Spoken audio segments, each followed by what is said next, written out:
Licenciée en pleine réunion, ma remplaçante est la maîtresse de mon mari. Mon patron voulait une énergie nouvelle. Je l'ai félicité, lui ai serré la main et suis partie. 1 heure plus tard, mon téléphone n'arrêtait pas de sonner. Mon patron a convoqué une réunion pour annoncer mon remplacement. La petite amie de mon mari allait prendre ma place, le rôle exact que j'avais occupé pendant 8 ans. Elle n'avait absolument aucune expérience. Mon patron a dit, « Nous avons besoin d'une énergie nouvelle. » Personne ne me regardait dans les yeux. Je me suis levée, je l'ai félicité, je lui ai serré la main et je suis sortie. 1 heure plus tard, mon téléphone a commencé à sonner et n'a pas arrêté.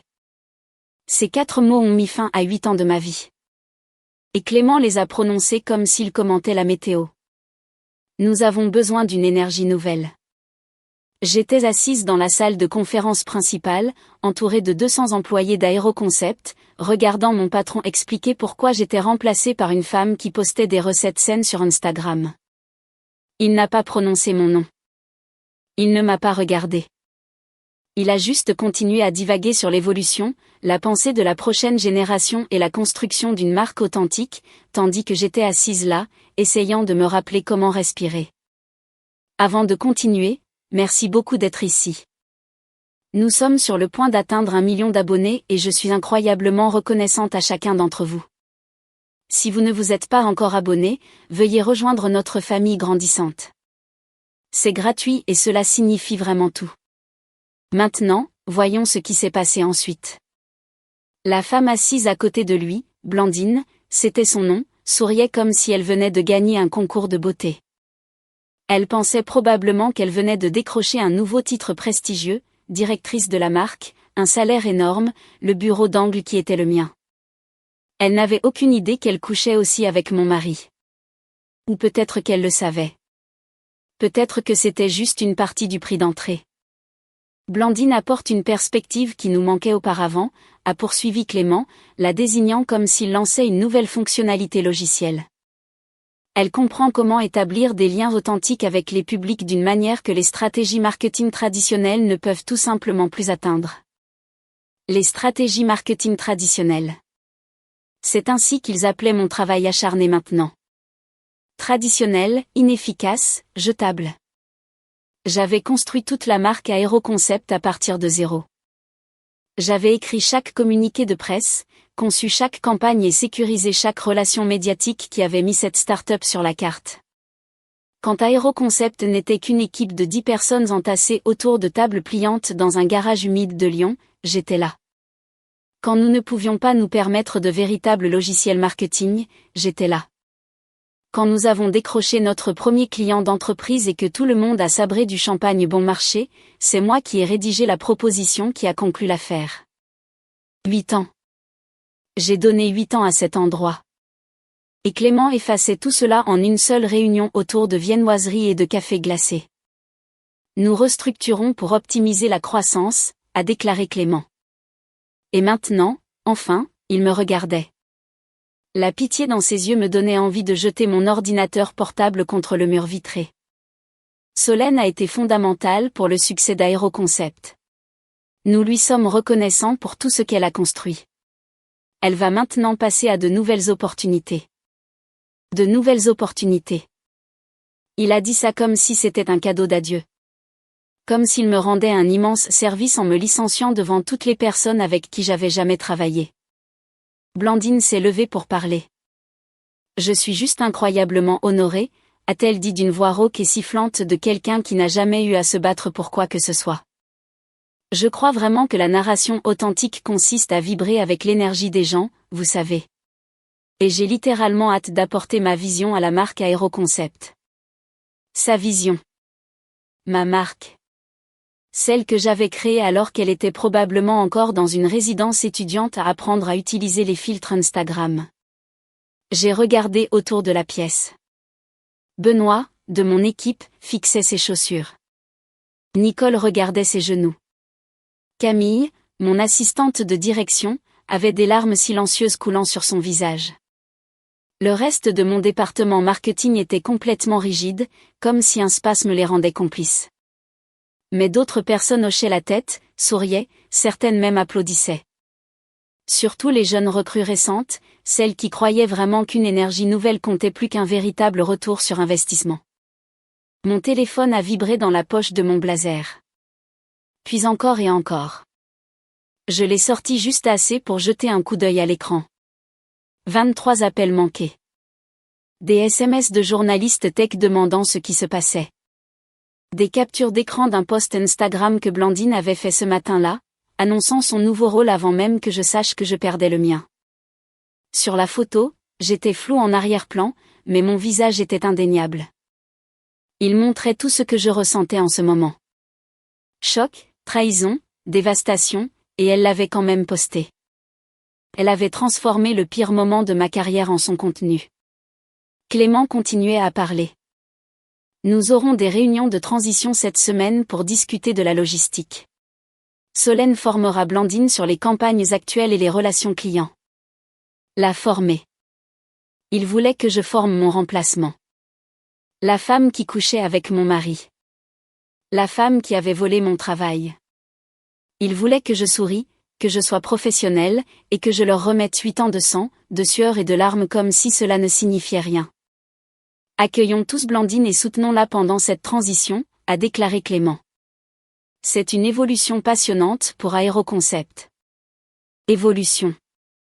C'est ainsi qu'ils appelaient ça. L'évolution exige que certaines choses meurent pour que d'autres puissent prospérer. J'étais la chose qui devait mourir. Blandine prenait des questions maintenant. Quelqu'un a posé des questions sur son expérience en marketing. Elle a babillé sur la construction de communautés et l'engagement authentique via son public Instagram. Elle n'a mentionné aucune campagne, stratégie, métrique ou taux de conversion. Elle a cité son nombre d'abonnés comme si c'était un MBA de Harvard. 20 millions d'abonnés. J'avais des relations avec des journalistes qui touchaient 200 millions de lecteurs. J'avais des campagnes qui généraient de véritables revenus à cet chiffre. J'avais 8 ans de données mesurables. Mais je n'avais pas d'énergie nouvelle. J'avais de l'expérience et apparemment l'expérience était un inconvénient. Les gens ont de nouveau applaudi. Blandine rayonnait, serrant son iPhone, probablement déjà en train de rédiger son prochain message sur ce moment exact. Clément a hoché la tête, l'air soulagé que la partie LED soit terminée. Personne ne me regardait plus. J'avais déjà été effacée. J'ai pensé à me lever. J'ai pensé à sortir à ce moment précis, mais quelque chose m'a ancré à ma chaise. Peut-être la fierté, peut-être le choc, peut-être le petit espoir pathétique que ce n'était qu'un mauvais rêve dont j'allais me réveiller. Et puis je l'ai vu au fond de la pièce, près des doubles portes. Henri, mon mari, était venu regarder. Il était là pour ça. Nos yeux se sont croisés une demi-seconde. Puis il a détourné le regard et cela m'a frappé comme un coup physique. Il n'était pas là pour me soutenir. Il était là pour la soutenir, elle. Mais je devais comprendre comment j'en étais arrivé là. Comment avais-je ignoré tous les drapeaux rouges évidents? Comment la vie que j'avais si méticuleusement construite s'était-elle brisée sans que je ne remarque une seule fissure? Ce matin-là, j'ai eu l'impression d'appartenir à une autre vie. J'étais entré dans le bâtiment Aéroconcept au centre-ville de Lyon à 7h30 avec mon café au lait d'avoine et mon MacBook, comme je l'avais fait tous les matins pendant 8 ans. Le lecteur de badge a sonné vert. La réceptionniste a fait un signe de la main. Tout semblait normal, sauf que ça ne l'était pas, et j'avais été trop aveugle pour le voir. Au cours du dernier mois, j'avais remarqué de petites choses, mais je les avais rationalisées. Clément évitant le contact visuel pendant les réunions debout.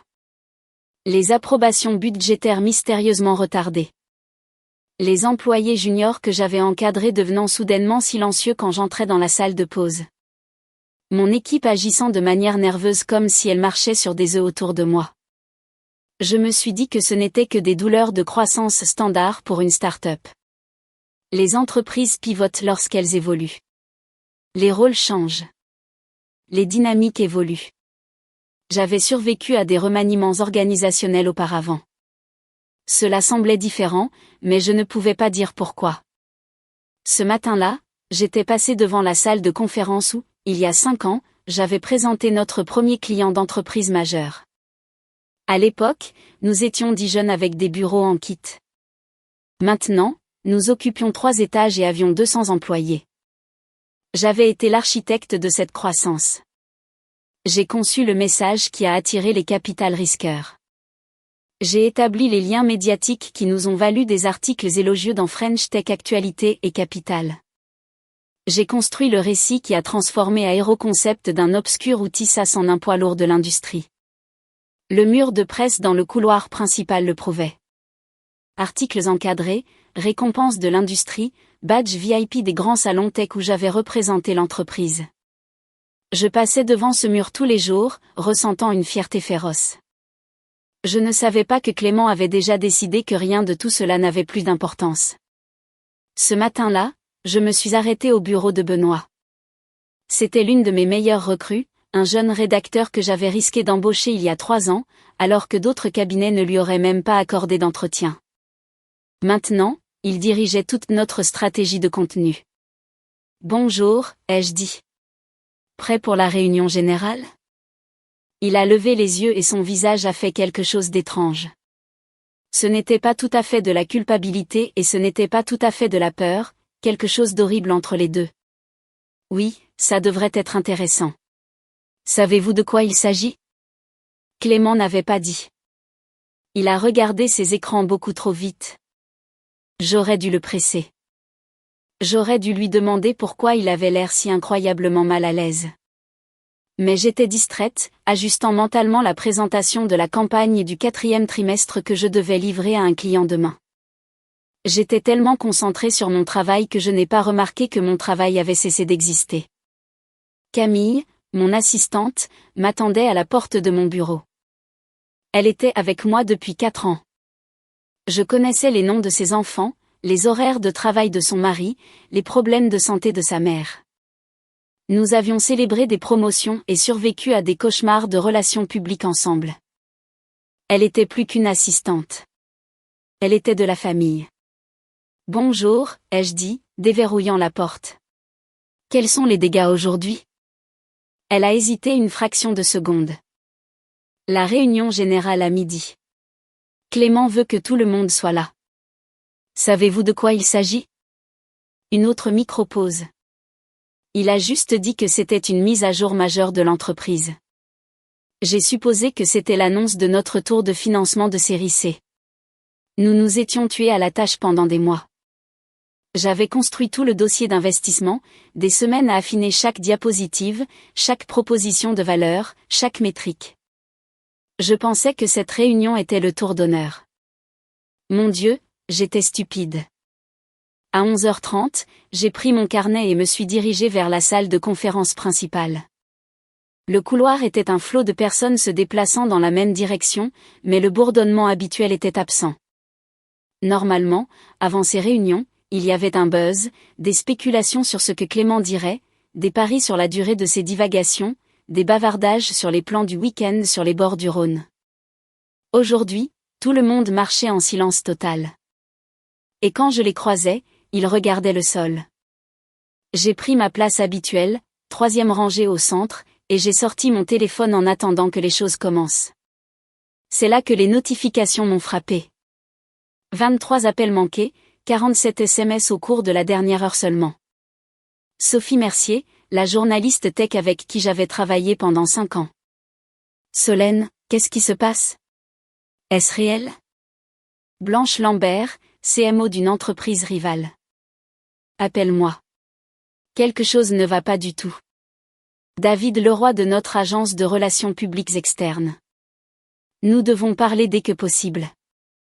Mon cœur s'est emballé. J'ai ouvert le SMS suivant. C'était une capture d'écran.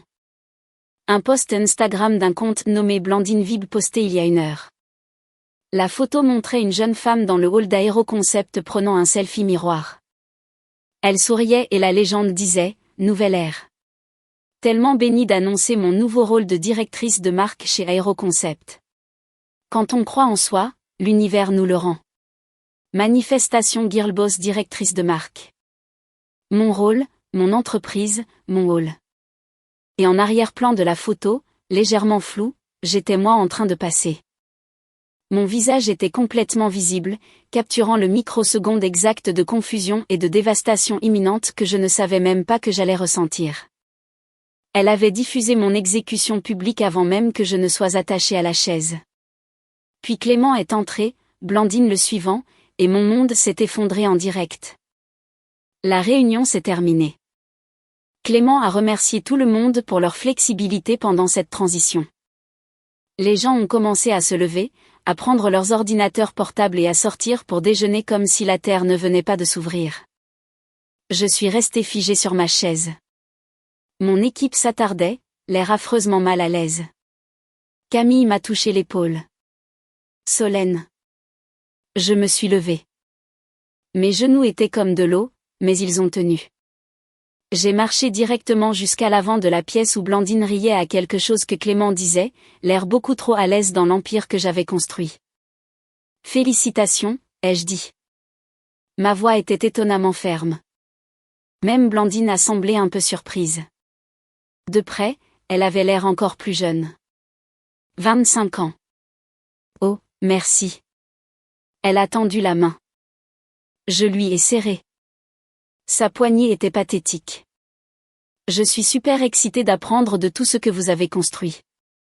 Apprendre de tout ce que j'ai construit tout en gardant tout ce que j'ai construit. Je suis sûre que vous ferez de l'excellent travail, ai-je dit. Le mensonge avait le goût d'acide de batterie. Puis je me suis tournée vers Clément. Je vais faire mes cartons.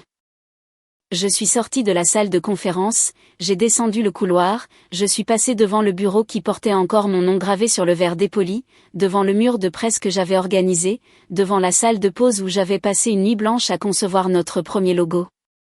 Le même logo actuellement affiché partout sur l'Instagram de Blandine, devant le bureau d'accueil où la réceptionniste pleurait silencieusement. J'ai poussé les portes vitrées, j'ai traversé le parking texan étouffant, je suis montée dans mon SUV et j'ai mis le contact. Mes mains tremblaient si fort que je pouvais à peine tenir le volant. J'ai conduit environ 5 kilomètres jusqu'à un café au hasard où je n'étais jamais allée. Je me suis garée dans le coin le plus éloigné du parking, j'ai éteint mon téléphone, je l'ai jeté sur le siège passager et je suis restée assise en silence alors que les plaques tectoniques de ma vie se déchiraient. Je ne pouvais pas. Le choc était trop absolu. J'ai juste regardé le tableau de bord, essayant de comprendre le calcul. 8 ans. 8 ans de ma vie. Réveil à 5 heures du matin et crise de panique à minuit. Week-end sacrifié pour parfaire des présentations. Vacances gâchées par des incendies de relations publiques. Anniversaire célébré à mon bureau parce que les lancements de produits n'attendent personne. Dîner d'anniversaire écourté parce que les clients exigeaient des réponses. J'ai saigné pour Aéroconcept et ils m'ont remplacé par une influenceuse qui postait des citations génériques sur des photos de coucher de soleil. Énergie nouvelle. C'est ce que Clément a dit. J'avais coulé les fondations en béton, mais les fondations ne sont pas sexy. Il voulait quelque chose de brillant. Il voulait quelqu'un qui comprenait l'engagement authentique, même si elle ne pouvait pas lire un compte de profit et perte pour sauver sa vie. Il voulait quelqu'un d'assez jeune pour leur donner l'impression d'être de nouveau des perturbateurs. Et apparemment, quelqu'un d'assez jeune pour coucher avec mon mari était le profil culturel idéal. Au bout d'une heure, j'ai rallumé mon téléphone. L'écran s'est allumé comme une machine à sous. 53 appels manqués, 72 messages. Des emails de journalistes, de pairs de l'industrie, d'anciens clients, de personnes à qui je n'avais pas parlé depuis l'université. Ils posaient tous la même question exacte. Que s'est-il passé? Je n'avais pas encore de réponse. Je savais seulement qu'il y a 60 minutes, je possédais une carrière formidable, une réputation en béton, une équipe qui comptait sur moi et une entreprise qui n'existerait pas sans mon génie. Maintenant, je n'avais rien. Et d'une certaine manière, j'étais la toute dernière personne à savoir que la balle arrivait. J'ai rallumé mon téléphone parce que je le devais, parce que se cacher dans un SUV Hyundai n'allait rien arranger. L'écran affichait 89 notifications et ça continuait à augmenter. J'ai ouvert le premier SMS de Sophie Mercier. J'essaie de ne pas vérifier ça avant d'écrire l'article. Pouvez-vous m'appeler? Ça n'a aucun sens. Blanche en avait envoyé 3. Où es-tu? Ça va? J'ai des captures d'écran de tout si tu en as besoin. David de l'agence de relations publiques. Le conseil d'administration d'Aéroconcept va le découvrir. C'est un cauchemar de responsabilité. J'ai continué à faire défiler d'anciens collègues en état de choc. Des contacts tech demandant si le poste était une blague. Des connaissances offrant leurs condoléances, avec un air de curiosité morbide. Puis j'ai vu les SMS de mon équipe. Benoît, Solène, je suis tellement désolée. Nicole, c'est tellement injuste. Camille, s'il te plaît, dis-moi que ça va. Il savait. Ma propre équipe savait que je me dirigeais vers un abattoir. Ils avaient assisté à des réunions avec moi, faisant semblant que tout allait bien, riant à mes blagues, prenant mes commentaires, me laissant croire que j'avais un avenir dans la maison que j'avais construite. Depuis combien de temps savaient-ils? Une semaine? 2? Avaient-ils des chaînes de discussion où ils débattaient s'ils devaient me prévenir, ou ont-ils simplement accepté mon exécution comme un changement de temps? Mes mains tremblaient. J'ai laissé tomber le téléphone et j'ai appuyé la paume de mes mains sur mes yeux jusqu'à ce que je voie des étoiles exploser. Dehors, devant le pare-brise, le café était animé.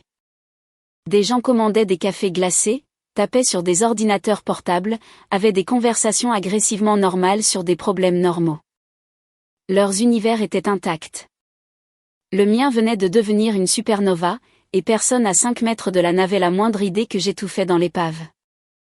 J'ai repris le téléphone, j'ai ouvert Instagram et j'ai cherché Blandine. Son profil s'est chargé.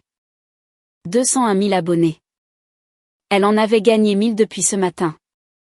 Sa bio disait, créatrice de lifestyle, directrice de marque chez Aéroconcept, manifestation d'abondance. Elle avait déjà mis à jour sa bio. Elle avait déjà réclamé mon cadavre. Elle avait transformé ma carrière en une arme pour sa marque personnelle. J'ai fait défiler son fil. Des bols de matcha parfaitement arrangés, des selfies à la salle de sport et des photos de marques de sport chic, des citations motivantes en blanc sur des horizons de plage. Vous êtes la PDG de votre propre vie. L'abondance afflue vers ceux qui croient. Votre vibe attire votre tribu. Pas un seul message sur la pénétration du marché, le coût d'acquisition client ou l'analyse de données.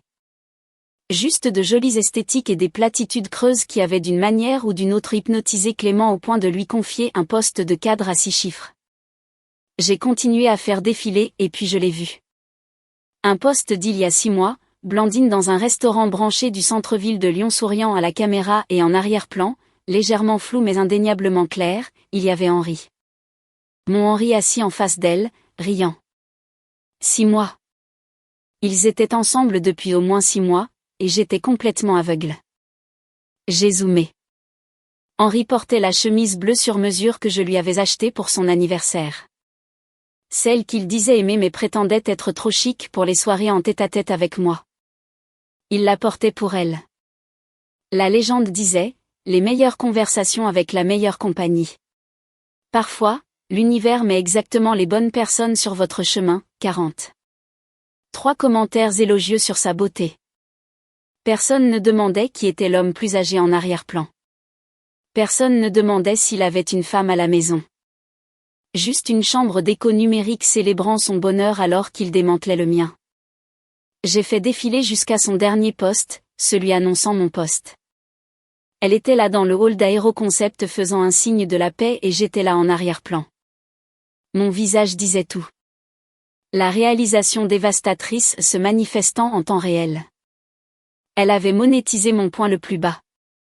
Mon humiliation alimentait ses métriques d'engagement. 4200 likes, 312 commentaires. Félicitations, reine. Tu as manifesté ça. Tellement fière de toi. Objectif réel. Quelques commentaires étaient différents.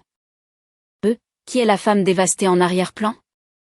C'est incroyablement sombre. Quelqu'un vient littéralement de se faire virer.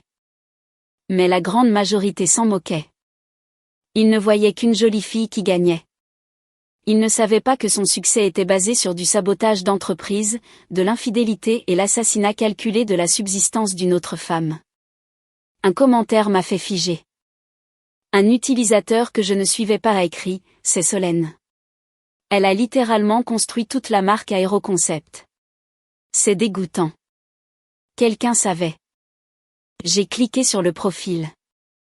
Il était privé, mais la bio disait, Pro Marketing Tech Lyon. Quelqu'un de mon secteur exact, quelqu'un qui reconnaissait l'injustice absolue de la situation. Ce n'était qu'un commentaire noyé dans une mer de positivité toxique. Mais cela importait parce que pour la première fois depuis que j'étais sortie de cette salle de réunion, j'avais l'impression de ne pas être complètement folle. Mon téléphone a vibré. Clément appelait. J'ai regardé son nom, ne ressentant rien d'autre qu'un vide glacial là où ma rage aurait dû être. Je l'ai laissé sonner. Il a rappelé, puis un SMS. Solène, nous devons discuter de la logistique de transition. Appelez-moi. Logistique de transition. Il voulait discuter de la rapidité avec laquelle il pourrait effacer mes empreintes de l'entreprise. À quelle vitesse je pourrais donner ma connaissance institutionnelle à mon remplaçant, à quel point je pourrais professionnellement faire semblant que ce n'était pas une atrocité absolue. Un autre SMS. Les RH cette fois. Salut Solène. Nous avons votre indemnité de départ prête à être examinée. Pouvez-vous venir demain à 9h ? Ils avaient rédigé les papiers avant même de me licencier. Des avocats d'entreprise rédigeant des accords de confidentialité, les RH calculant les indemnités de congés payés, Clément répétant son discours stérile.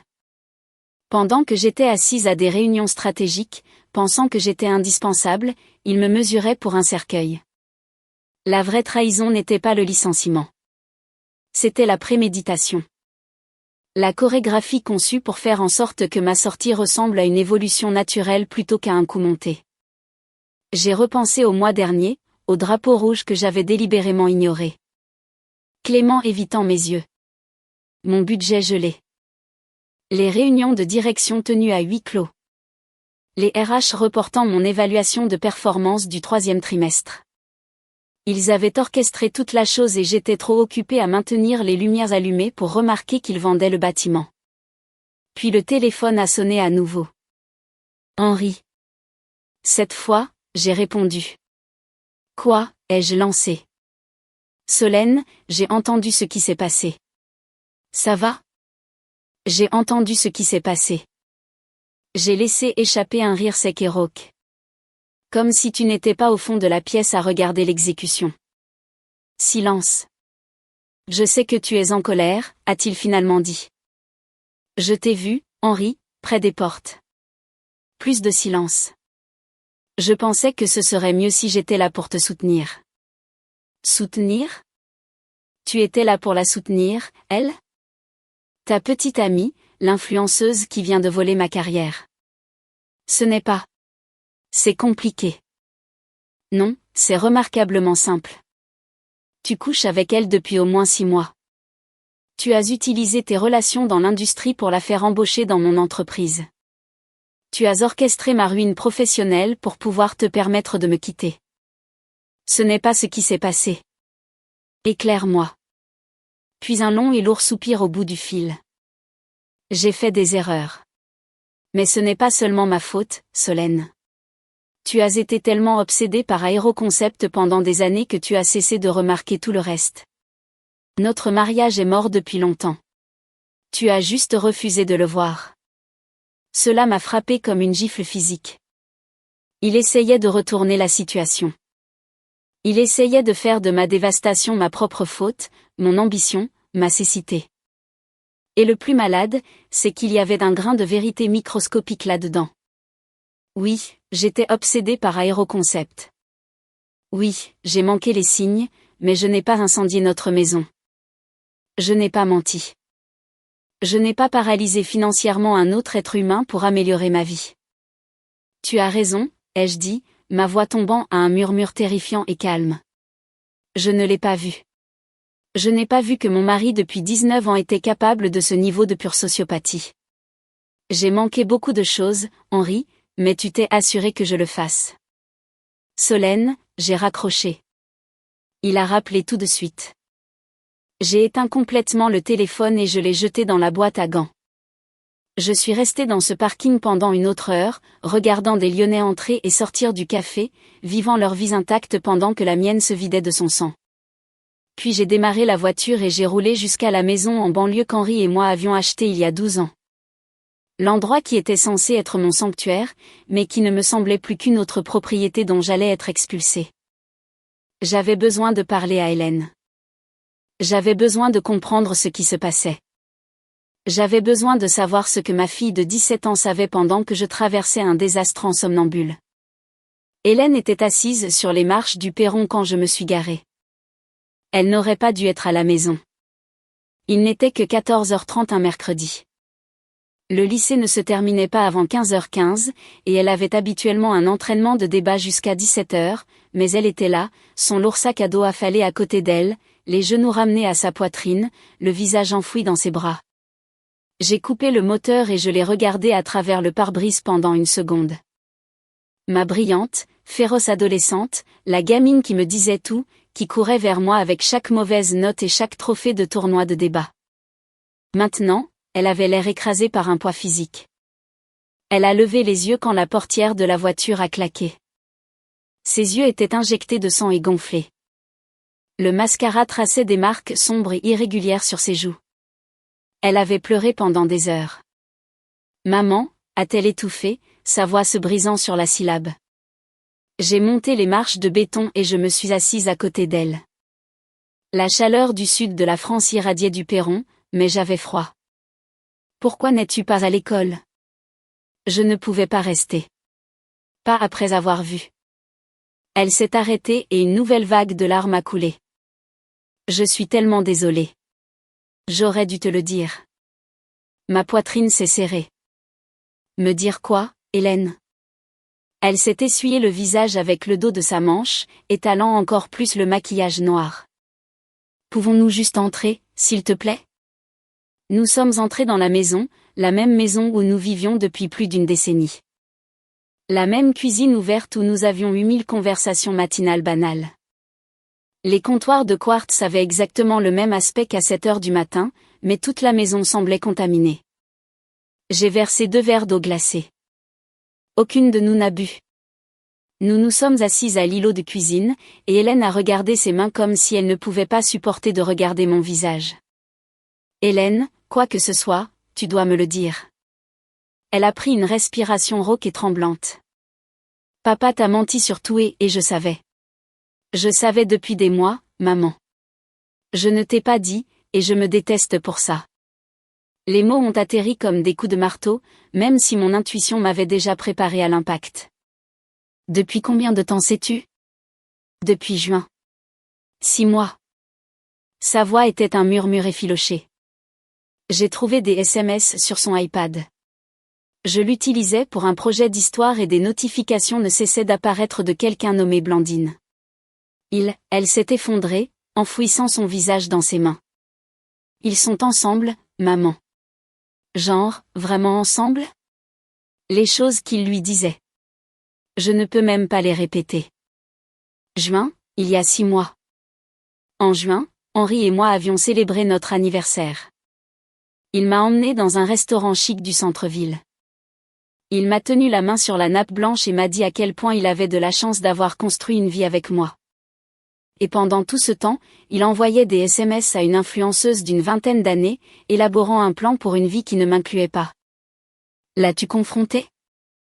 Hélène a hoché la tête misérablement. Le lendemain, je lui ai montré des captures d'écran de ce que j'avais trouvé. Je lui criais dessus.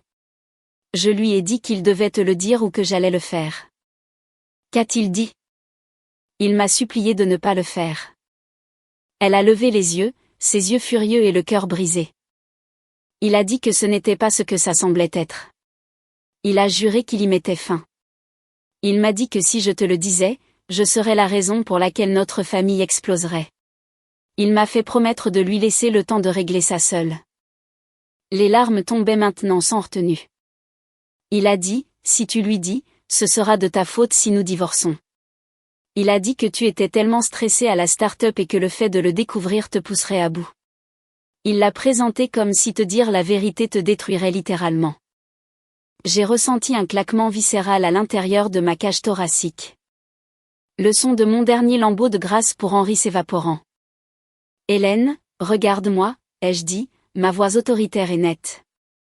Rien de tout cela n'est ta faute. Il a acculé un enfant dans un coin impossible. Il t'a fait du chantage émotionnel. Mais j'aurais dû te le dire. J'ai continué à attendre qu'il y mette fin comme il l'avait promis, mais il ne l'a jamais fait. Ça n'a fait qu'empirer. Il lui parlait au téléphone dans le garage tard le soir. Et j'ai dû rester là à te regarder lui faire confiance. À te regarder le croire quand il disait qu'il travaillait tard ou qu'il était à un dîner client. J'avais l'impression de te mentir en face tous les jours. Tu te protégeais. C'est ce que font les enfants quand les adultes les forcent à porter des secrets toxiques. Mais aujourd'hui, sa voix s'est complètement éteinte. Aujourd'hui, je l'ai vu sur Instagram, son post avec toi en arrière-plan l'air si détruite et j'ai réalisé que le monde entier allait le savoir et que tu ne l'avais même pas vu venir. Et c'est arrivé parce que j'ai gardé son secret. J'ai tendu le bras par-dessus l'îlot en marbre et j'ai serré sa main. Tu n'es pas responsable de la sociopathie de ton père et tu n'es certainement pas responsable de ce qui est arrivé à mon travail aujourd'hui. Tu m'entends ? Elle a serré ma main si fort que ses phalanges sont devenues blanches. Il y a plus. Quelque chose que tu dois entendre. Elle a lâché, a sorti son iPhone de sa poche et a tapoté l'écran avec des doigts tremblants. Elle a affiché ses mémos vocaux. Mardi dernier, a-t-elle chuchoté. Papa était dans le garage, faisant les 100 pas au téléphone. Je ne sais même pas pourquoi j'ai appuyé sur enregistrer. J'avais l'impression de devenir folle. Comme si j'avais besoin de preuves que je n'étais pas folle, que cela se passait réellement. Elle a appuyé sur lecture. La voix d'Henri a flotté hors du haut-parleur, nette et claire. Clément me doit. J'ai apporté 3 énormes comptes d'entreprise à Aéroconcept cette année seulement. Il va mordre. Puis une voix plus jeune et essoufflée. Je ne l'ai pas reconnue au début, mais j'ai su immédiatement que c'était Blandine. Mais Solène ne va-t-elle pas absolument paniquer ? Henri a ri. Un véritable rire authentique. Ne t'inquiète pas pour Solène. Clément est déjà impatient. Il se plaint depuis des mois d'avoir besoin d'un leadership plus jeune et visionnaire pour sécuriser la série C. Je lui donne juste la solution exacte qu'il ne savait pas qu'il cherchait. Tu obtiens le titre de directrice, les parts, le salaire, et quand Solène découvrira enfin pour nous, ça n'aura même plus d'importance. D'ici là, tu seras bien établi chez Aéroconcept, et nous pourrons gérer les retombées selon nos termes. Nous obtenons tous les deux exactement ce que nous voulons. La voix de Blandine, plus légère maintenant. Tu es littéralement diabolique. Je suis pragmatique, a répondu Henri. Je fais d'une pierre deux coups. Tu as besoin d'un emploi d'entreprise légitime avec de l'argent réel. J'ai besoin d'un moyen de sortir de ce mariage sans me faire dépouiller au tribunal de divorce. Cela résout les deux. L'enregistrement s'est terminé après 2 minutes et 17 secondes. Il expliquait tout. J'ai regardé le téléphone d'Hélène, mon cerveau essayant frénétiquement de décoder l'audio. Ce n'était pas juste une affaire de crise de la quarantaine qui a accidentellement percuté mon lieu de travail. C'était une OPA hostile. Henri avait tiré parti de ses relations commerciales B2B pour forcer Clément à embaucher Blandine, spécifiquement pour qu'il puisse payer son règlement de divorce. Il avait orchestré mon assassinat professionnel comme une ligne de crédit dans sa stratégie de sortie. Maman. La voix d'Hélène était petite, terrifiée. Dis quelque chose, s'il te plaît. Envoie-moi ce fichier audio par AirDrop. Quoi ? Envoie-le-moi par AirDrop tout de suite. Elle a tâtonné avec son téléphone et une seconde plus tard, mon téléphone a sonné. J'ai enregistré le fichier. Je l'ai téléchargé sur mon iCloud, me l'ai envoyé par email et l'ai déposé dans un dossier Google Drive caché. Quoi ? Hélène a avalé difficilement. Qu'est-ce que tu vas faire ? Je n'ai pas répondu parce que je ne savais pas encore exactement. Mon cerveau tournait à plein régime, connectant des points que j'avais été trop confiante pour voir. La société de logistique d'Henri envoyait des clients référencés à Aéroconcept. C'est ainsi que fonctionnait le réseau commercial tech lyonnais. Tout le monde se rendait service. Mais ses références donnaient à Henri un levier. Il a utilisé ce levier sur Clément pour faire embaucher sa maîtresse. Et moi, si farouchement dévouée à mon travail, si arrogante quant à ma valeur intouchable pour l'entreprise, je n'ai jamais vu le couteau arriver. Clément ne s'est pas réveillé un jour en décidant que j'étais trop traditionnelle. Henri avait planté cette graine. Il avait passé des mois à murmurer à l'oreille de Clément, exploitant ses insécurités concernant le financement de série C, faisant passer mon renvoi pour l'idée de génie de Clément alors que c'était le plan directeur d'Henri depuis le début. Maman, tu me fais peur. J'ai regardé ma fille. Soudain, elle avait l'air si terriblement jeune. Trop jeune pour porter le poids d'une guerre psychologique de 6 mois. Trop jeune pour être utilisée comme bouclier humain par son propre père. Je ne suis pas en colère contre toi, ai-je dit, ma voix dure comme du diamant et cristalline. J'ai besoin que tu intériorises cela. Tu n'as rien fait de mal. Mais j'aurais dû savoir. Tu as 17 ans.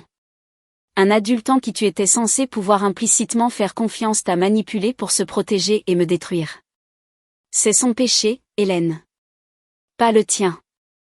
Elle s'est effondrée en sanglots, se penchant sur le comptoir. Je l'ai serrée dans mes bras, pressant son visage contre mon épaule, la berçant comme si elle était une petite fille se réveillant d'un cauchemar.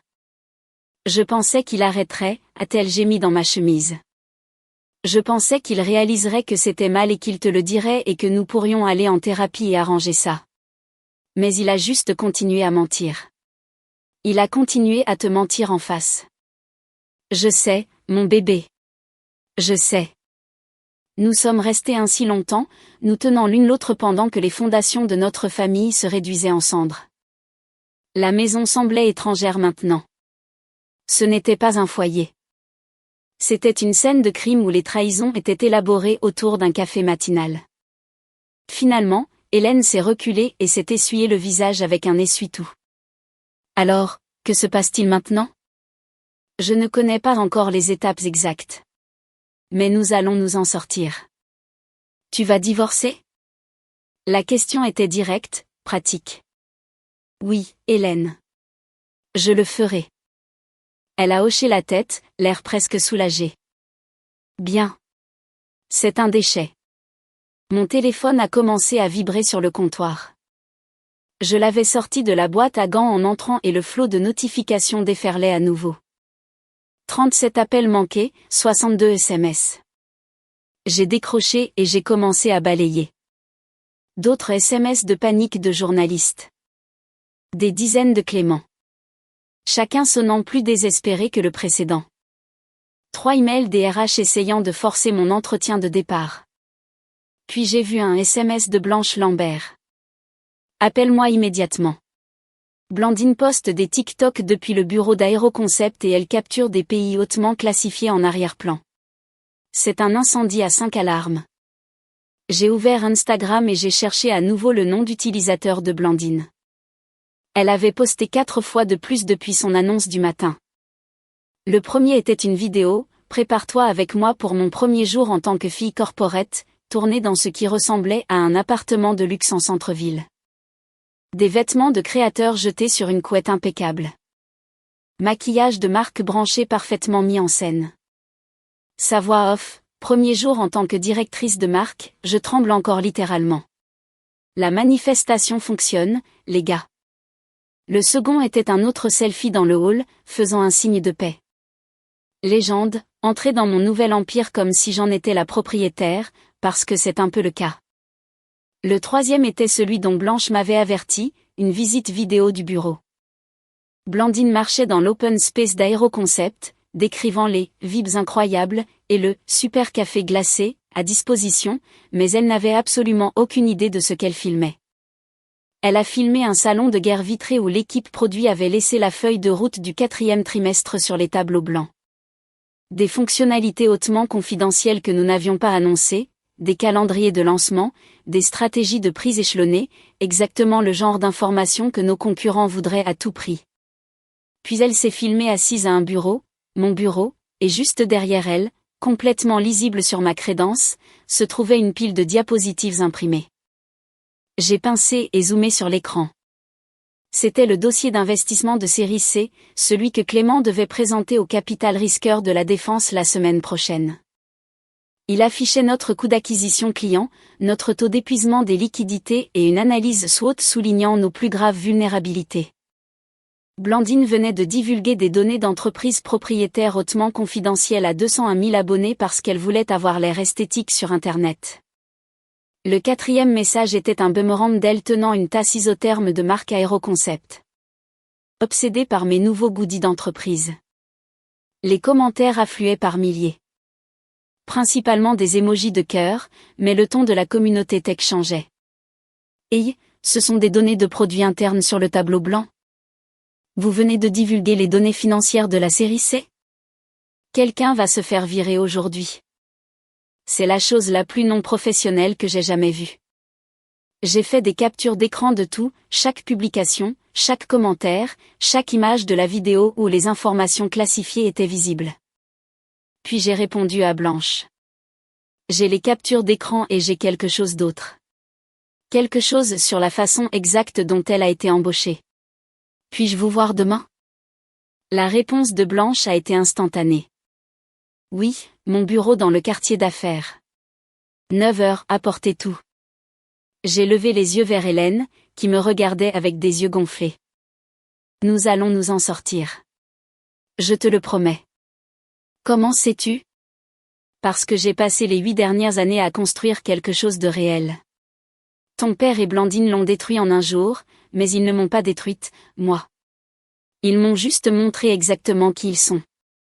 Et pour la première fois depuis que Clément avait prononcé les mots « énergie nouvelle », je ressentais autre chose que le choc et l'agonie. Je ressentais de la clarté, une certitude froide, chirurgicale, absolue.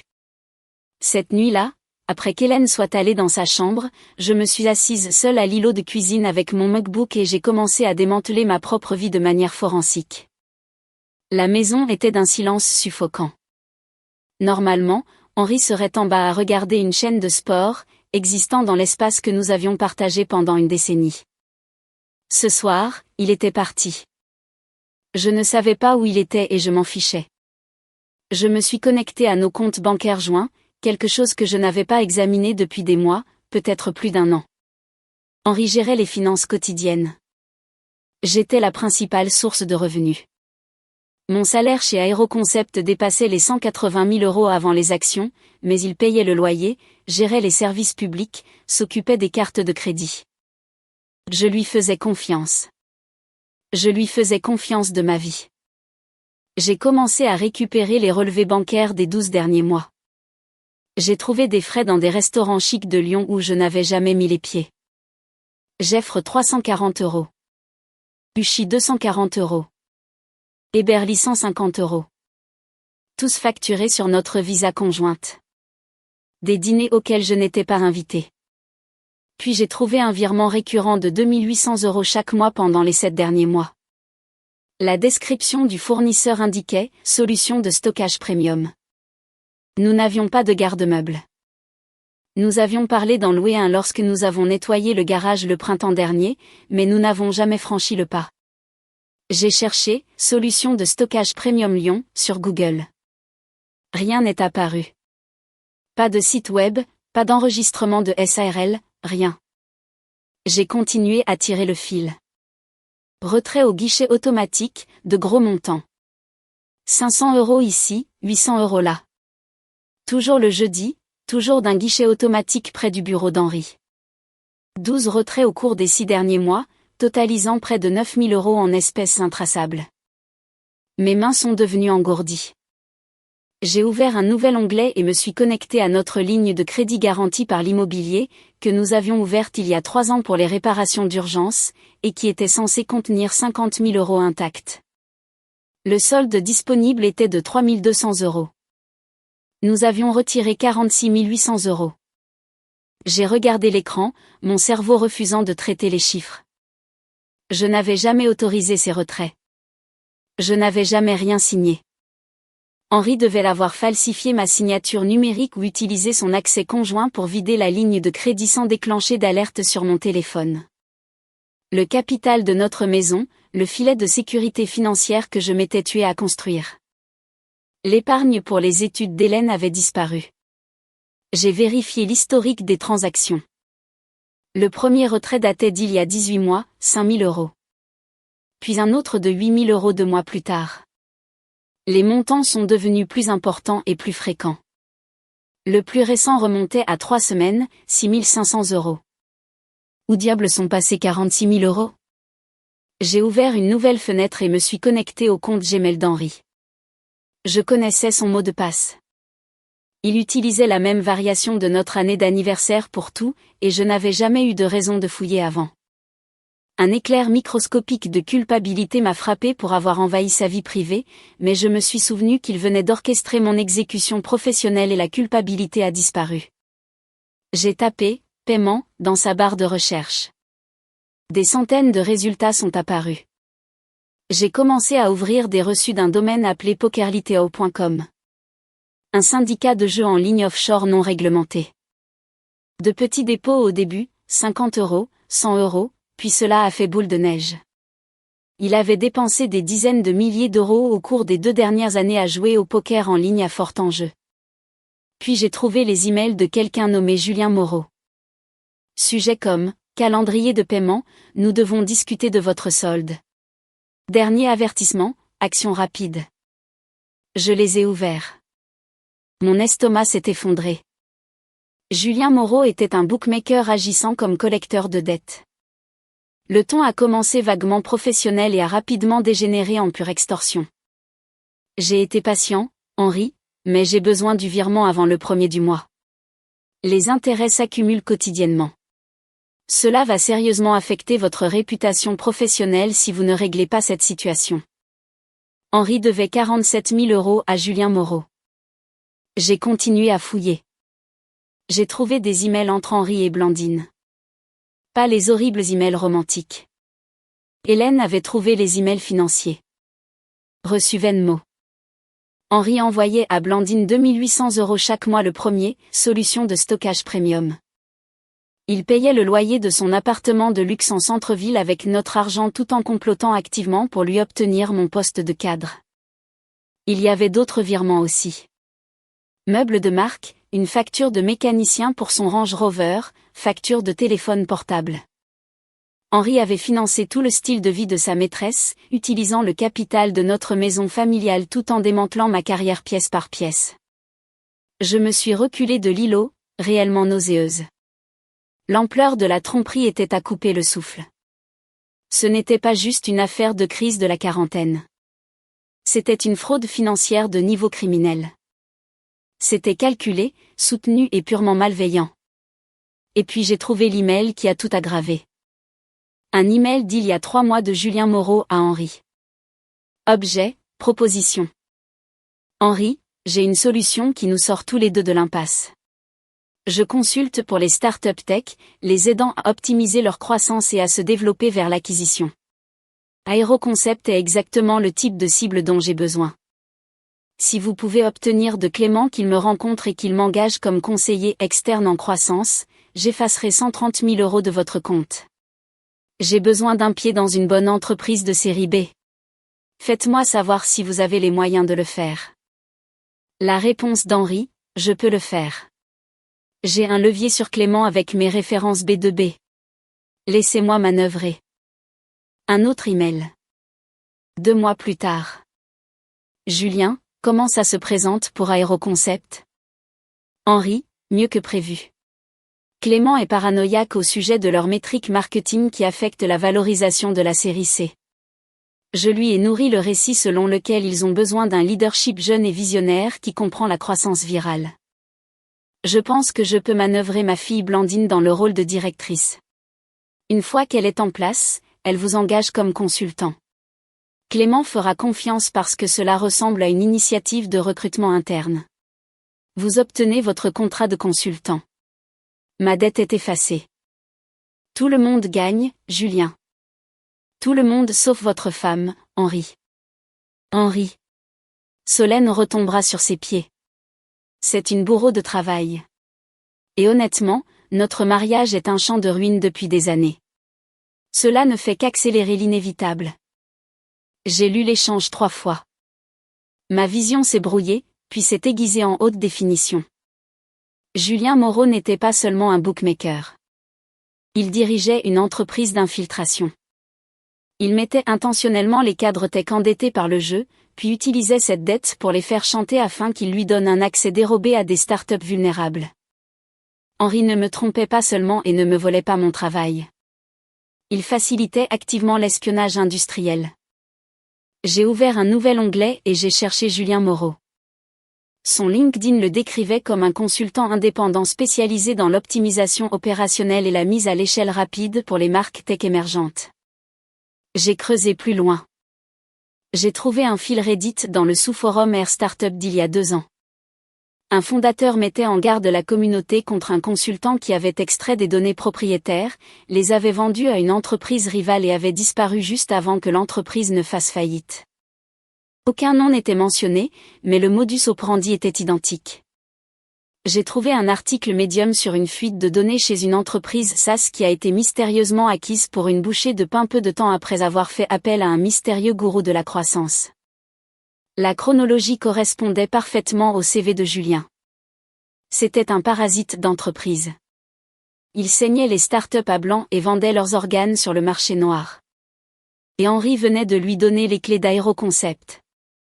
Blandine était le cheval de Troie, trop superficielle et égocentrique pour réaliser qu'elle était manipulée. Henri était l'homme de l'intérieur, troquant ma subsistance pour effacer ses dettes de jeu. Et j'étais l'obstacle qu'ils avaient chirurgicalement retiré pour que le hold-up puisse avoir lieu. J'ai fermé l'ordinateur portable et je me suis assise dans la cuisine sombre. Henri ne m'a pas seulement trahi romantiquement. Il a commis une fraude financière. Il a facilité l'espionnage industriel. Il a détruit le travail de ma vie, non pas par une passion tordue pour une femme plus jeune, mais parce qu'il avait besoin que je sois complètement hors de la photo pour sauver sa propre peau. Clément était si désespéré pour le capital de série C, si facilement manipulé par les mots à la mode de la jeunesse et de la disruption qu'il n'a jamais remis en question pourquoi un VP logistique était soudainement si investi dans le département RH d'Aéroconcept. Ils se sont tous utilisés. Henri a utilisé le désespoir de Clément. Julien a utilisé la dette d'Henri. Blandine a utilisé le compte bancaire d'Henri et j'étais le dommage collatéral qui payait la facture. Mon téléphone a vibré. Un SMS d'Henri. Nous devons parler ce soir. Je loge à l'hôtel, mais nous devrions nous rencontrer demain. J'ai regardé le SMS. Il pensait pouvoir encore contrôler le récit. Il pensait pouvoir retourner la situation, jouer la victime d'un mariage sans amour, et me gérer comme une crise de relations publiques. Il n'avait absolument aucune idée de ce que je savais, de ce que j'avais téléchargé, de ce qu'Hélène avait enregistré. Je n'ai pas répondu. Au lieu de cela, j'ai ouvert un nouveau dossier sur mon bureau et j'ai commencé à organiser mon arsenal. Relevé bancaire mettant en évidence la ligne de crédit drainée, reçu prouvant les paiements de loyer de Blandine. Les emails d'extorsion de Julien Moreau. Capture d'écran de Blandine divulguant les données propriétaires d'Aéroconcept au public. L'enregistrement audio d'Hélène d'Henri exposant le complot. J'ai créé des sous-dossiers, fait des copies cryptées et tout sauvegardé sur 3 disques cloud distincts.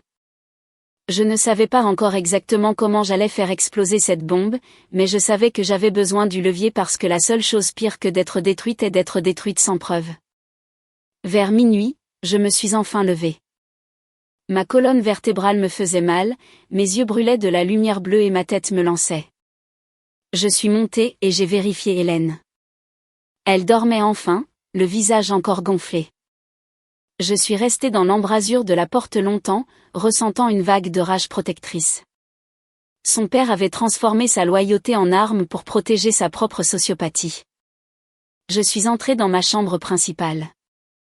J'ai regardé le côté du lit d'Henri, sa table de nuit, son placard plein de costumes chers achetés avec mon salaire, et je n'ai absolument rien ressenti, pas de chagrin, pas de nostalgie, pas même de haine, juste une certitude glaciale et tranchante comme un rasoir. J'en avais marre d'être la personne à qui il arrivait des choses. À partir de demain, j'allais être la personne qui fait bouger les choses. Je me suis réveillée à 5 heures du matin le jeudi avec une clarté aveuglante. La rage chaotique de la nuit dernière s'était cristallisée en pure stratégie. J'avais passé 8 ans à construire des campagnes, à comprendre la psychologie du public et à savoir exactement comment positionner l'information pour un impact collatéral maximal. Ces compétences ne se sont pas évaporées simplement parce que Clément a pris mon badge. J'ai préparé une cafetière de café noir et j'ai ouvert mon ordinateur portable avant le lever du soleil. J'ai dressé une liste noire, non pas pour me défouler, non pas pour pleurer, mais pour reconstruire systématiquement mes fondations professionnelles tout en documentant méticuleusement la zone d'explosion. Mon premier appel a été à Sophie Mercier, la journaliste tech. Elle a répondu au deuxième coup, l'air bien réveillé. Solène, j'espérais que tu appellerais. Ça va ? Ça va. J'ai besoin de vous faire une déclaration officielle avant que vous ne publiez quoi que ce soit. Absolument. Dites-moi. J'ai gardé ma voix parfaitement modulée, professionnelle, imperturbable. Je suis incroyablement reconnaissante pour mes 8 années chez Aéroconcept et extrêmement fière de la valeur de marque que nous avons construite. L'entreprise réoriente sa stratégie et je fais confiance à la direction qu'elle prend. Je suis ravie de passer à un travail de CMO fractionnel et de conseil stratégique pour les marques émergentes. Silence radio. C'est excessivement diplomatique. Officieusement, Solène, qu'est-ce qui s'est réellement passé ? Officieusement, j'ai été remplacée par une femme sans aucune expérience marketing qui divulgue actuellement les données financières de la série C sur son story Instagram public. Jésus. Sophie a sifflé doucement. J'ai vu ses posts. La moitié du Twitter Tech de Lyon les capture d'écran. Et la rumeur selon laquelle elle est votre mari. Eh bien, ça empire les choses 10 fois. Je ne commenterai pas ma vie personnelle, ai-je dit doucement. Intelligent. Pour ce que ça vaut, toutes les personnes à qui j'ai parlé pensent que Clément vient de faire une erreur fatale. Les erreurs ont des conséquences, Sophie. Je m'assure juste d'être loin du rayon d'explosion quand elles se produiront. Nous avons raccroché. Ensuite, j'ai appelé Blanche Lambert. Enfin, elle a répondu. J'étais malade d'inquiétude. Venez-vous toujours ce matin ? Oui. 9 heures à votre bureau dans le quartier d'affaires. J'ai tout ce que vous avez demandé. Bien. Apportez les captures d'écran. Apportez l'audio que vous avez mentionné. Nous devons parler stratégie. Après avoir raccroché, j'ai ouvert LinkedIn. J'ai mis à jour mon titre. Directrice marketing stratégique disponible pour des rôles de CMO fractionnel et de conseil en croissance. Je n'ai pas mentionné Aéroconcept dans le titre. Je n'en avais pas besoin. Mon profil était une forteresse de 8 ans de KPI mesurables, de succès médiatique, de métriques de revenus et de recommandations élogieuses de clients d'entreprise. Le travail parlait de lui-même. J'ai rédigé une brève mise à jour. Après 8 années incroyables à construire la marque Aéroconcept à partir de zéro, je suis ravie de commencer un nouveau chapitre en tant que CMO fractionnel. J'ai hâte de m'associer à des fondateurs qui valorisent une stratégie basée sur les données et un ROI mesurable. Ouverte aux conversations avec des organisations qui privilégient l'expérience et les résultats. Professionnel, optimiste, sans amertume, sans drame.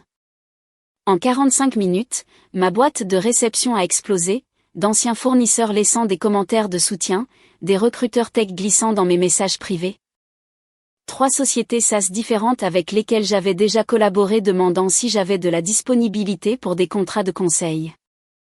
À 7h30 du matin, j'avais 4 appels d'introduction réservés pour la semaine prochaine. Tous des missions de conseil rémunérées, aucune ne m'obligeant à m'asseoir dans un bureau vitré à faire semblant de respecter des hommes qui me considéraient comme jetable. Hélène est descendue juste avant 8h du matin. Ses yeux étaient encore rouges, mais sa posture était rigide. Elle était habillée pour l'école, mais la lourdeur des dernières 24 heures s'accrochait à elle. Maman, ça va ? Je vais mieux que bien. Je prends les choses en main. Elle s'est assise à l'îlot. Qu'est-ce que ça veut dire ? Cela signifie que j'ai passé 8 ans à construire une valeur immense. Cette valeur n'a pas disparu juste parce qu'un PDG était trop aveuglé par les mots à la mode pour la reconnaître. Je vais continuer à faire ce que je fais de mieux, mais je le ferai strictement selon mes propres termes à partir de maintenant. Et papa, ton père a fait ses choix. Il est sur le point de vivre la réalité de ses choix. Vas-tu utiliser l'enregistrement, celui que je t'ai donné? Je l'ai regardé. Elle avait 17 ans, mais elle avait vieilli de 5 ans en une seule nuit. Je ne sais pas encore, mais l'avoir me donne des options.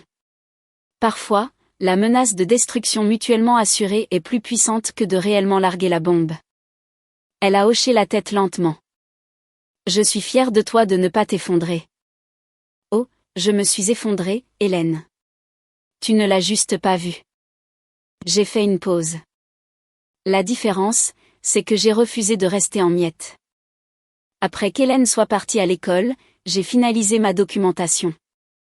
J'ai créé un PDF maître contenant les relevés de la ligne de crédit drainée, les emails d'extorsion de Julien Moreau, les reçus Venmo à Blandine, les fuites Instagram et une transcription de l'enregistrement audio.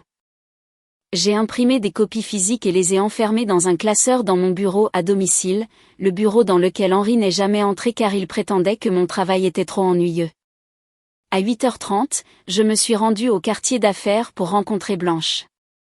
Son bureau était dans un élégant bâtiment en verre et en acier surplombant le campus tech, le genre d'espace qui criait à la disruption, même s'il vendait essentiellement des logiciels RH d'entreprise. Blanche m'attendait dans un petit salon privé avec une boisson gazeuse tendance et des pâtisseries que je n'avais aucune intention de manger. Dès que je suis entrée, elle m'a serrée dans une forte étreinte. « Je suis assoiffée de vengeance pour toi », a-t-elle dit. C'est au-delà du non-professionnalisme. C'est du sabotage ciblé. Je me suis assise et j'ai ouvert mon MacBook. C'est pire que du sabotage, Blanche. C'est un racket d'entreprise coordonné financé par des dettes de jeu illégales. Ses yeux s'écarquillèrent tandis que je lui présentais les preuves, les emails du bookmaker, le capital drainé, le plan d'implanter Julien comme conseiller pour récolter les données d'Aéroconcept. Solène, c'est insensé, a-t-elle chuchoté. C'est littéralement de l'espionnage industriel. C'est réel. Et Clément n'a absolument aucune idée de ce qu'il vient de laisser entrer dans son bâtiment. Allez-vous le prévenir? J'ai hésité. C'était la question à 1 million d'euros. Je ne sais pas. La moitié de moi veut voir l'entreprise brûler, mais l'autre moitié se souvient qu'il y a de bonnes personnes qui y travaillent. Des jeunes que j'ai embauchés, une équipe que j'ai encadrée. Ils ne méritent pas de perdre leurs moyens de subsistance parce que Clément est un idiot. Qu'en dit votre avocat? Je n'en ai pas encore. C'est mon projet de l'après-midi. Blanche a sorti son téléphone. Je vous envoie le contact de l'avocate qui a géré mon divorce. Fiona Garnier. Attendez, non. Fiona Sterling. Fiona est. Peu importe. Son nom est Fiona Gallagher. C'est une requin. Elle ne tolère pas les bêtises. Dites-lui que je vous envoie. Merci. Maintenant, parlons du travail réel. Êtes-vous sérieuse au sujet du poste de CMO fractionnel? Absolument sérieuse. J'ai besoin de liquidité. J'ai besoin d'une autonomie totale et je refuse de jamais remettre toute ma subsistance entre les mains d'un seul homme. Blanche a souri. Bien, car j'ai 3 startups soutenues par du capital risque qui ont exactement besoin de ce que vous faites. Elles sont toutes en série A ou B. Elles ont désespérément besoin d'un leadership marketing mature, mais elles ne veulent pas encore supporter un salaire de cadre à 250 000 € dans leur compte. Vous travailleriez peut-être 15 à 20 heures par semaine pour chacune. Vous fixez votre propre emploi du temps, facturez un salaire élevé et contournez toutes les politiques internes. Faites le calcul pour moi. 3 entreprises, 20 heures par semaine chacune. Vous gagnez 10 000 € par mois par client. Vous gagnez 360 000 € par an. Zéro politique de bureau. Contrôle total. Je me suis penché en arrière dans le fauteuil ergonomique, laissant les chiffres m'envahir. C'est parfait. Je sais. Je l'ai fait pendant 2 ans avant de prendre ce poste de CMO. C'est le meilleur secret de la tech. Vous faites le travail, vous générez le roi, votre réputation grandit et vous n'avez plus jamais à faire face au RH. J'ai déjà envoyé un email aux fondateurs ce matin. Ils veulent tous vous rencontrer la semaine prochaine. Pour la première fois en 48 heures, j'ai ressenti un véritable espoir. Pas un optimisme aveugle, mais une feuille de route concrète et réalisable. Et Aéroconcept, a demandé Blanche. Que allez-vous faire à leur sujet? Je vais attendre. Je vais attendre que Blandine continue de poster, que Julien fasse son coup, que Clément réalise qu'il vient de faire exploser sa propre série C. Et quand ils paniqueront enfin et viendront ramper pour une gestion de crise, je déciderai s'ils valent la peine d'être sauvés. Blanche a souri, lente et vive, glaciale. Ils l'ont mérité. J'ai quitté le bureau de Blanche à 11 heures, me sentant armée. J'ai conduit jusqu'au centre-ville pour rencontrer Florence Garnier, l'avocate spécialisée dans les divorces. Elle avait une 50aine d'années, portait un tailleur impeccable, avait des cheveux argentés et des yeux qui ne manquaient absolument rien. J'ai passé 90 minutes à lui expliquer les dégâts, l'infidélité, la ligne de crédit drainée, les dettes de jeu, l'extorsion, le sabotage d'entreprise. Florence a pris des notes méticuleuses, son expression s'assombrissant à chaque détail. C'est l'un des cas d'infidélité financière les plus manifestement complexes que j'ai vus en France, a-t-elle dit quand j'ai eu fini. Mais votre documentation est impeccable. Vous avez fait la moitié de mon travail pour moi. Alors, quelle est la stratégie? Nous déposons la demande immédiatement, a dit Florence. La loi française exige un délai de réflexion de X jours avant qu'un divorce ne puisse être finalisé. Mais nous déposons aujourd'hui pour fixer le calendrier. Nous bloquons le compte joint pour qu'il ne puisse pas liquider un autre centime. Nous invoquons la faute pour adultère et fraude. Nous vous positionnons comme la victime d'un crime financier calculé, pas seulement une femme dans un mariage brisé. Et nous nous assurons qu'il ne puisse pas présenter cela comme une séparation à l'amiable. Combien de temps prendra l'ensemble du processus, compte tenu de la fraude et de la division de la dette? 6 mois à 1 an. Mais déposer la demande aujourd'hui le met sur la défensive. J'ai signé l'accord de provision. J'ai viré ses honoraires depuis un compte privé qu'Henri ne connaissait pas. Je suis sortie de ce gratte-ciel avec la machine juridique en marche pour mettre fin à mon mariage. Cela aurait dû être tragique. Au lieu de cela, c'était comme cocher une tâche énorme sur une liste de choses à faire. Mon téléphone a sonné alors que j'arrivais à ma voiture. Numéro inconnu de Lyon. J'ai failli laisser sonner, mais l'instinct m'a dit de répondre. Solène, c'est Mathilde Durand. J'étais votre VP des opérations chez Numéricorp il y a 10 ans. Vous vous souvenez de moi? Oui. Mathilde était une opératrice redoutable qui était soudainement partie pour poursuivre d'autres intérêts juste avant que Numéricorp ne devienne public. Bien sûr, Mathilde, comment allez-vous? Je vais bien. J'ai vu votre mise à jour LinkedIn ce matin. J'appelle parce que je pense que nous devons avoir une conversation très franche sur ce qui arrive aux femmes de plus de 35 ans dans cette industrie. Et je veux vous présenter un réseau de femmes qui ont décidé d'arrêter d'en être les victimes. Mathilde a demandé à nous rencontrer dans un café sur une grande avenue lyonnaise, en terrain neutre. Je suis arrivée en avance, j'ai commandé un thé glacé et j'ai regardé les touristes passer. Mathilde est arrivée précisément à 14 heures. Elle avait l'air fantastique, vive, sans complexe, rayonnant une autorité tranquille qui n'avait pas besoin de crier pour être entendue. Elle m'a serré chaleureusement dans ses bras. Tu as l'air bien, Solène. Fatiguée, mais vive. Je survis. Tu fais plus que survivre. J'ai vu ton pivot fractionnel en ligne. Ce n'est pas de la survie. C'est une contre-offensive stratégique. J'ai fait un demi-sourire. Vieilles habitudes. Mathilde a ouvert son iPad et l'a fait glisser sur la table.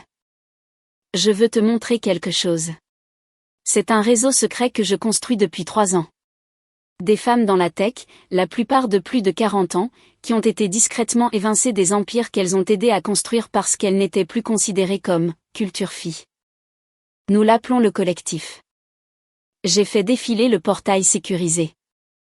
Il y avait environ 30 profils, d'anciennes CMO, COO, VP d'ingénierie, toutes avec des CV stupéfiants, toutes marquées comme disponibles pour un travail de cadre fractionnel. Nous ne sommes pas une agence, a expliqué Mathilde. Nous ne prenons pas de commission. C'est un syndicat de référencement. Lorsqu'une start-up de série B a besoin d'une expérience de direction de haut niveau, mais ne veut pas s'engager sur un salaire de 300 000 €, elle vient à nous. Nous la mettons en relation avec le bon opérateur. Vous créez votre propre SARL, votre propre taux horaire, vos propres conditions. La seule règle est que lorsque vous êtes débordé de travail, vous transmettez le surplus à une autre femme du collectif. J'ai regardé les visages sur l'écran. Des décennies de connaissances institutionnelles rejetées pour une « énergie nouvelle ». Pourquoi me montrez-vous cela ? Mathilde a fermé l'iPad. Parce que l'industrie tech est accro à l'illusion de la jeunesse. Elle assimile l'inexpérience à l'innovation. Ils vont continuer à brûler des femmes brillantes jusqu'à ce qu'ils se ruinent. Mais pendant qu'ils comprennent cela, nous devons protéger les nôtres. C'est ainsi que nous reprenons notre pouvoir. Les 3 startups que Blanche m'a présentées. Sont-elles dans ce réseau ? Oui. Elles ont toutes été échaudées par l'embauche de gourous d'une vingtaine d'années qui n'arrivaient pas à faire évoluer un modèle économique. Elles veulent des adultes dans la pièce maintenant. Un nœud dans ma poitrine s'est dénoué. Quand puis-je adhérer ? Vous êtes déjà dedans. Mathilde a souri. Je vous enverrai les documents d'intégration ce soir.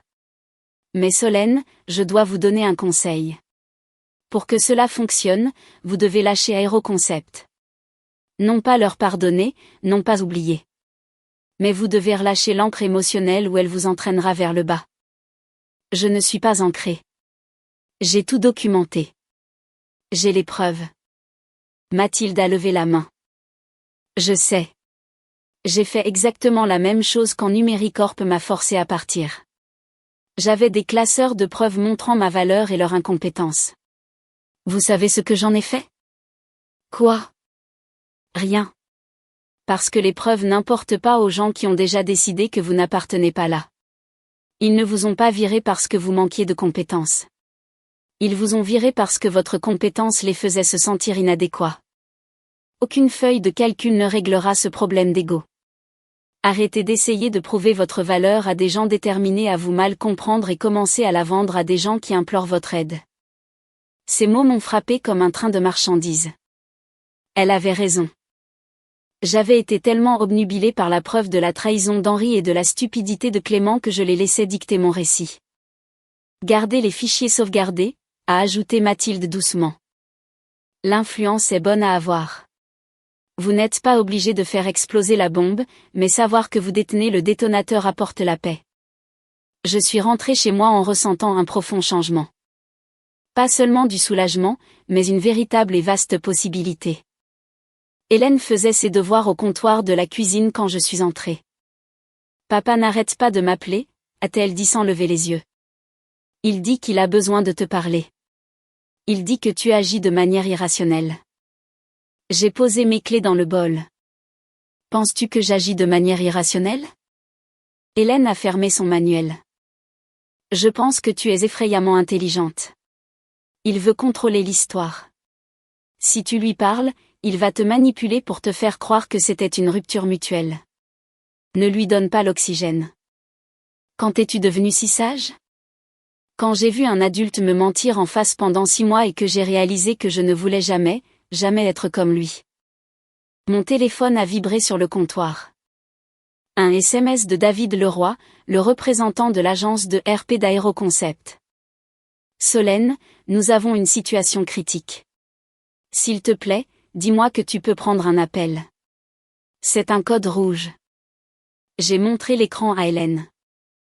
À ton avis, de quoi s'agit-il ? Blandine a définitivement posté quelque chose d'illégal. J'ai appuyé sur le bouton d'appel. David a répondu instantanément. Sa voix paniquée. Solène, Dieu merci. Nous avons besoin de vous.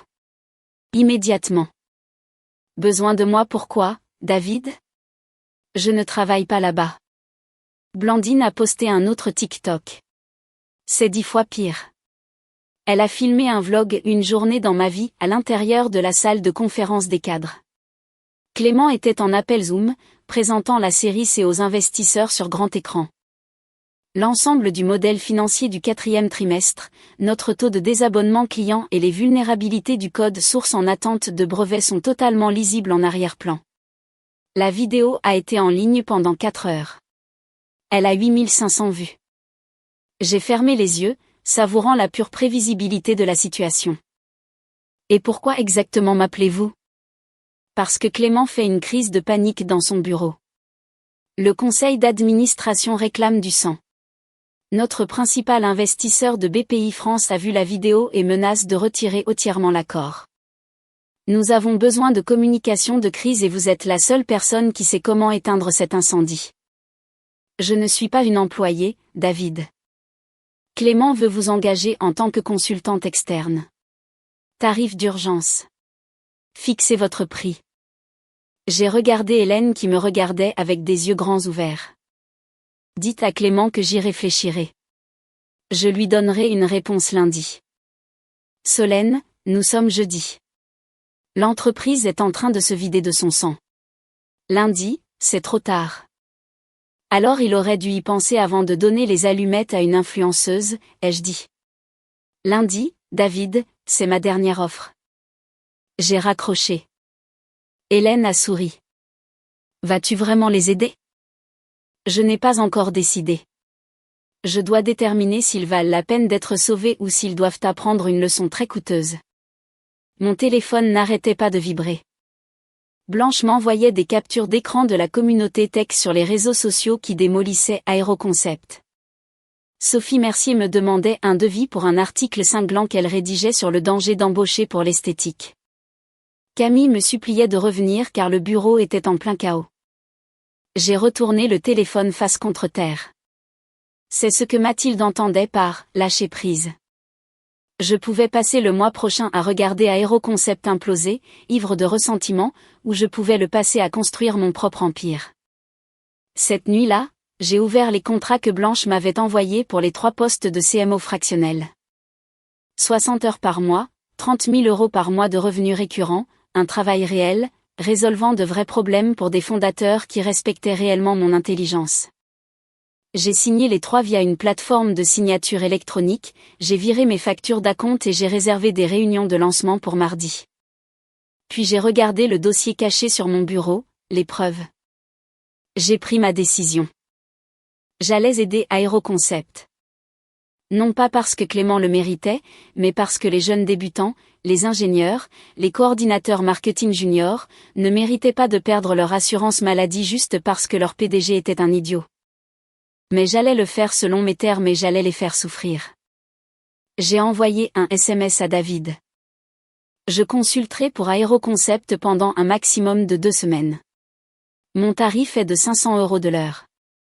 Minimum 20 heures payées d'avance par virement bancaire avant que je ne mette les pieds dans le bâtiment. Je stabiliserai la crise, brieferai un nouveau responsable RP et partirai. Si Clément accepte, il peut m'envoyer le contrat exécuté ce soir. La réponse est venue 3 minutes plus tard. Il a accepté. Le virement est en cours d'envoi maintenant. Merci, Solène. J'ai rangé mon téléphone. Ce n'était pas une vengeance. C'était une reprise. Le virement bancaire a été compensé à 8 heures du matin le lundi matin. 10 000 € déposés directement sur le compte professionnel de ma SARL nouvellement créée. J'ai fini mon café, j'ai enfilé un blazer élégant et structuré et j'ai conduit jusqu'au centre-ville, à Aéroconcept. Le lecteur de badge de sécurité m'a toujours reconnu. J'ai traversé le hall où Blandine avait pris ses selfies, je suis passé devant la réceptionniste qui m'a murmuré un silencieux « Dieu merci », et je suis allé directement à la salle de conférence exécutive. Pas mon ancien bureau. J'étais une mercenaire maintenant. Clément faisait les 100 pas. David transpirait à travers sa chemise. Il y avait 2 nouveaux visages. Une femme qui ressemblait à une avocate d'entreprise redoutable et un nouveau responsable informatique. Clément semblait avoir vieilli de 10 ans en 4 jours. Solène, merci d'être venue. Il a tendu la main pour me serrer. Je l'ai ignoré, j'ai posé mon ordinateur portable et j'ai pris place à la tête de la table. Passons en revue les pertes. Le directeur informatique a affiché une présentation. La brèche était catastrophique. La fuite de la feuille de route avait exposé des failles de sécurité dans l'API Bacan. Les concurrents avaient fait des captures d'écran des données financières. 3 clients d'entreprise avaient invoqué leur clause de sortie et avaient résilié au cours du week-end. L'accord de série C était officiellement gelé. Comment exactement avons-nous laissé cela se produire, ai-je demandé en regardant directement Clément.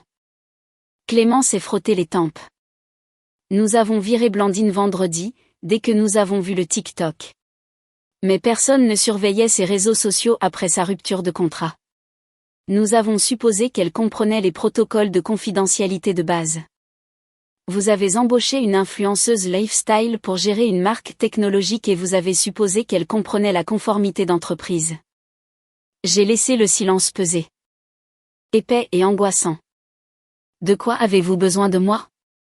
Du contrôle des dégâts, a plaidé Clément. Communiqué de presse, message de rétention client. Nous devons arrêter l'hémorragie. J'ai passé les 6 heures suivantes à faire exactement ce pourquoi il m'avait payé. J'ai rédigé des déclarations provisoires, préparé Clément pour une tournée d'excuses auprès du conseil d'administration du Capital Risque, et construit une matrice de communication pour l'équipe de vente afin de rassurer les clients paniqués. C'était un triage de haut niveau, et je l'ai exécuté parfaitement, mais sans la moindre implication émotionnelle. Je ne sauvais plus mon bébé. Je faisais juste un travail. Vers 16 heures, j'ai demandé au directeur informatique de récupérer les journaux d'accès au système du dernier mois. Qui est Julien Moreau, ai-je demandé en désignant un profil de fournisseur qui avait téléchargé d'énormes quantités de données. Clément a froncé les sourcils.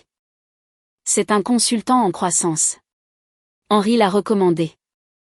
Il a dit qu'il était un génie en matière de mise à l'échelle avant la série C, quand a-t-il commencé? Le directeur informatique a vérifié les horodatages. Son profil a été créé le jour même où Blandine a été embauchée. Et attendez, il a téléchargé toute la base de données clients du 3e trimestre, nos algorithmes de tarification et le code source Bacan 2 jours avant la fuite TikTok. Ensuite, son compte est devenu inactif. Qui a autorisé son accès administrateur, ai-je demandé. Blandine l'a fait, a dit le directeur informatique, devenant pâle, et Clément l'a approuvé. J'ai regardé Clément. Il regardait l'écran avec une horreur absolue. Réalisant que ce n'était pas juste une gaffe de relations publiques. C'était un hold-up. Je me suis levé, j'ai fermé mon ordinateur portable et j'ai regardé mon ancien patron. Henri devait 47 000 € à Julien Moreau en dette de jeu illégale. Il a utilisé son levier de fournisseur pour vous forcer à embaucher Blandine afin que Blandine puisse faire entrer Julien dans vos serveurs. Julien a volé vos données propriétaires pour les vendre à vos concurrents afin de solder la dette d'Henri. Et vous étiez si désespéré de passer pour un perturbateur visionnaire que vous avez viré la seule personne qui vous aurait protégé de cela. Clément s'est physiquement affaissé dans sa chaise, le sang s'écoulant de son visage. Henri a orchestré cela pour payer un bookmaker? Oui. Depuis combien de temps le savez-vous? Assez longtemps. J'ai glissé mon ordinateur portable dans mon sac.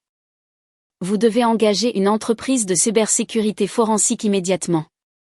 Vous devez appeler la gendarmerie et vous devez prier pour que votre assurance responsabilité des dirigeants couvre l'espionnage industriel parce que votre série C est morte.